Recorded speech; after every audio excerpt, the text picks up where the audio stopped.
In Indiana and across the nation, 70% of people who are blind or visually impaired are unemployed. Bosma workers. That's why Bosma Enterprises has been creating opportunities for citizens who are blind and helping them navigate the path to independence, a path that began all the way back in 1915. A black and white photo. At the turn of the 20th century, there were little to no employment opportunities for people who are blind or visually impaired in Indiana. A woman brailing. Although many entrepreneurial people with vision loss found work tuning pianos or selling brooms, employers were reluctant to hire people who were blind. Because they didn't understand blindness, they would tend to shy away from those individuals. And on the other hand, the person who's blind would also shy away, so they would become isolated.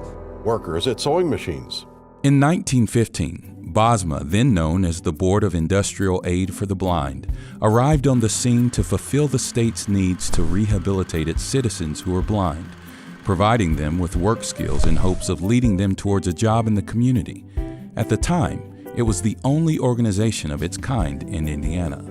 By the late 30s, the public opinion of disability was beginning to change, and in 1938, the Wagner-O'Day Act was passed, which urged government agencies to purchase products from suppliers that employ people who are blind. This major piece of legislation would help advance employment opportunities for people who were blind or visually impaired. A newsstand. From there, things started to progress rapidly in the landscape of opportunity. When there was a shortage of labor due to the Second World War, individual counselors who worked for state agencies were able to go out to potential employers and demonstrate that a blind person actually could do various kinds of jobs within the industrial setting. Throughout the middle of the 20th century, the country continued to make great strides toward equality for many people. And in 1945, Indiana introduced its first state-run rehab center to provide people who were blind with the skills they needed to work and live. Thanks to these programs, many people were able to regain valuable skills and confidence and find employment in the community. The board's first annual report. In 1984, Indiana renamed the Board of Industrial Aid for the Blind after Charles Bosma, who had served in the Indiana General Assembly and was an advocate for people with disabilities. But the programs were costly and didn't turn any profit for the government. Not long after, the state decided to remove the work center and industrial operations from its budget altogether.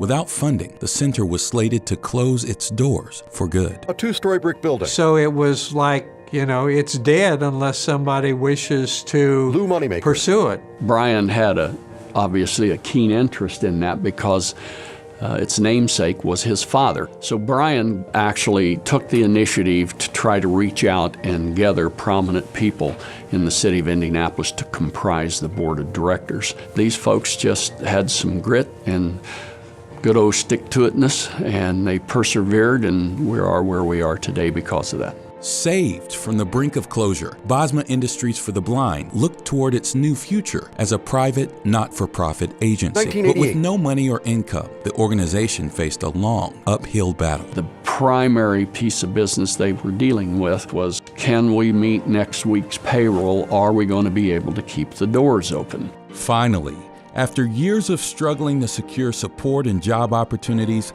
the company landed its first big break, a contract from the Department of Veterans Affairs. It meant more jobs for people with vision loss and more stability for Bosma. 1999. As the industrial side of the company flourished, the state turned to Bosma for help with its rehabilitation services. It was a huge success for the company. We were contacted by state government. They came to us and said, we're seeing real value in what you're doing. And what we would really like to do, move those services out from underneath the state of Indiana and privatize them with Bosma Industries for the Blind. And as the first decade of the 21st century came to a close, Bosma had achieved impressive progress. They had moved to a new location in northwest Indianapolis and doubled in size. They had expanded from 40 to 240 employees, the majority of whom were blind or visually impaired. And since then, the company has continued to grow exponentially year after year. The Bosma facility. To better reflect its new comprehensive vision,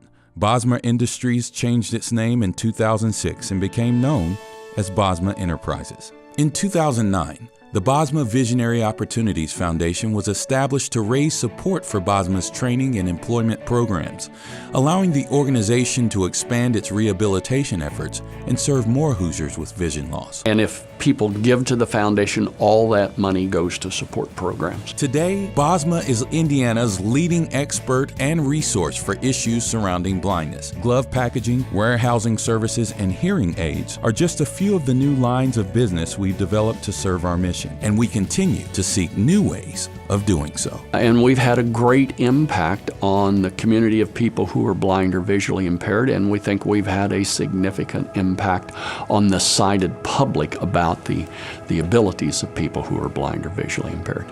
Over the past 100 years, The eyes of myriad people. the faces have changed, but our mission has remained the same: to create paths to independence, to usher in opportunities for employment and equality, to replace obstacles with open doors, and to let people know it's possible to move forward, even when you can't see the way. Bosma Enterprises, Celebrating a century of opportunities. navigating blindness since 1915. Bosma.org.